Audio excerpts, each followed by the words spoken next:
Good day everyone! Welcome sa ating Week 3 Day 1 Daily Devotion. Ako po si Rose ang makakasama nyo sa ating Week 3 Daily Devo. Kamusta ka kapatid? Nais kong pasalamatan ng Diyos sa buhay mo dahil ikaw ay naglaan ng iyong oras at panahon para mas makilala ang Diyos na nagbigay sa atin ng buhay. At binabati kita dahil ikaw ay umabot na sa ating ikatlong linggo. Para sa araw na ito, muli mong ihanda ang puso at isip mo dahil may panibago na namang tayong mararanasan at matutunghayan natin ang napakagandang plano ng Diyos sa buhay natin. Pero bago tayo tuluyang mag-umpisa, manalangin muna tayo. Panginoon, maraming salamat po sa araw na ito. Salamat Lord sa pagkakataon na muli ka namin Panginoon makakadaupang palad Panginoon sa pamamagitan ng iyong salita. Lord, ang aking mga kapatid sa kabilang linya Panginoon ay samahan at gabayan mo.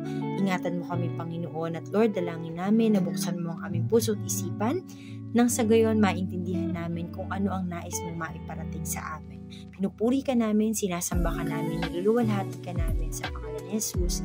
Amen. So ngayon, para sa araw na ito, ang ating magiging topic ay God has a beautiful plan for all of us. Naniniwala ka ba na ang Diyos ay may magandang plano para sa atin? Alam kong sa panahon ngayon, napakahirap paniwalaan kung tunay bang may magandang plano ang Diyos sa atin. Ang mundo ay puno na tayo ng pagkakagulo-gulo, may iba't ibang uri na ng sakuna, katulad na lang ng lindol na siya naman talagang nagaganap sa buong mundo at lalong higit sa ating bansang Pilipinas. At gulo, sakuna, at syempre, hidwaan ng iba't ibang mga bansa. Ngunit ano nga ba ang sabi ng Diyos para sa atin?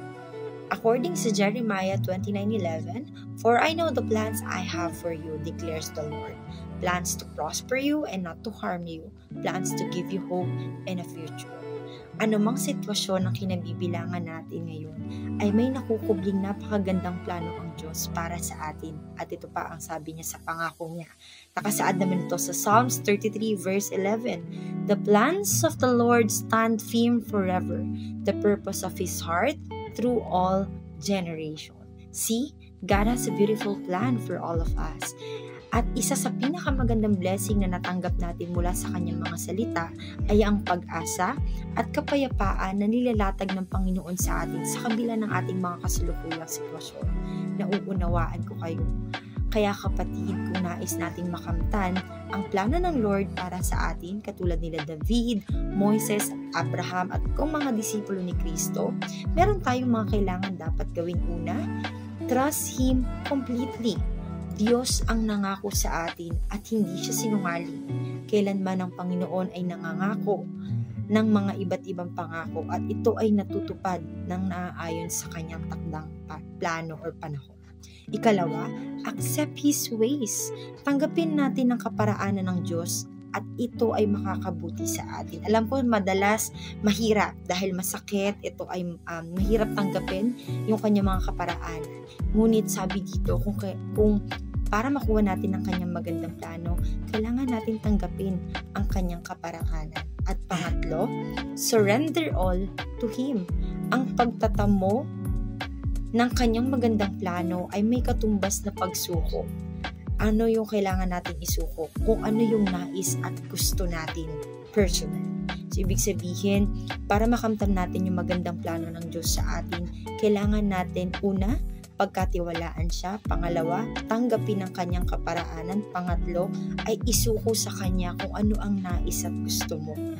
At pang-apat, at tingin ko ito ang pinaka-importante, allowing God to take the lead. So, hindi natin makukuha yung plano natin kung harang tayo ng harang sa ating Panginoon. Sabi dito, God's plan for you are greater than your own, and His ways are always good for you. Alam ko minsan mahirap tanggapin kung ano yung kaparaanan ng Lord para sa atin. Pero kapag hinayaan natin siya na manguna sa buhay natin, lahat ng magagandang plano niya para sa atin ay maisa sa katuparan niya. Tandaan mo kapatid, ang nakasaad sa Jeremiah 29:11 and Psalms 33 verse 11 ay magandang plano ng Lord na nakatatag para sa lahat, ikaw at ako, at hindi para sa iilan lamang.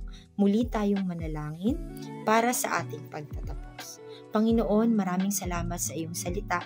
Salamat, Panginoon, sa pagpapaalala mo sa amin na ikaw ay nagtatamo ng magagandang plano para sa bawat isa sa amin. Alam namin, Panginoon, na ang mundo ay napakagulo. Hindi namin alam kung saan patungo ang mga bagay-bagay. Pero Lord, binibigyan mo kami ng malinaw na direksyon, Panginoon God, na ikaw ay may magandang plano para sa amin. At ito ay nakatatag, Panginoon, para sa aming lahat, Panginoon. Kaya Lord, dalangin ko, Lord, na sa aming mga napag-usapan ngayon, lagi naming alalahanin, Panginoon, na kailangan naming magtiwala sa iyo. Kailangan namin tanggapin ang kaparaanan mo.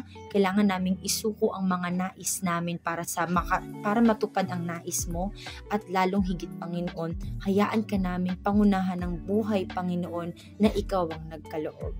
Kaya Lord, muli, Panginoon, tinatanggap namin ang iyong mga salita at nais namin itong mai-apply sa aming araw-araw na pamumuhay. Sa iyo ang kapurihan, kaluwalhatian at kadakilaan. In Jesus' name we pray. Amen. So ayun lang mga kapatid, no? Salamat sa inyong pakikinig at oras na ipinagkaloob sa atin ngayon. So nawa madala nyo or mabaon nyo itong napag-aralan natin. So yun lang, tapos na ang ating week 3 day 1 daily devotion, at God bless you. See you again tomorrow.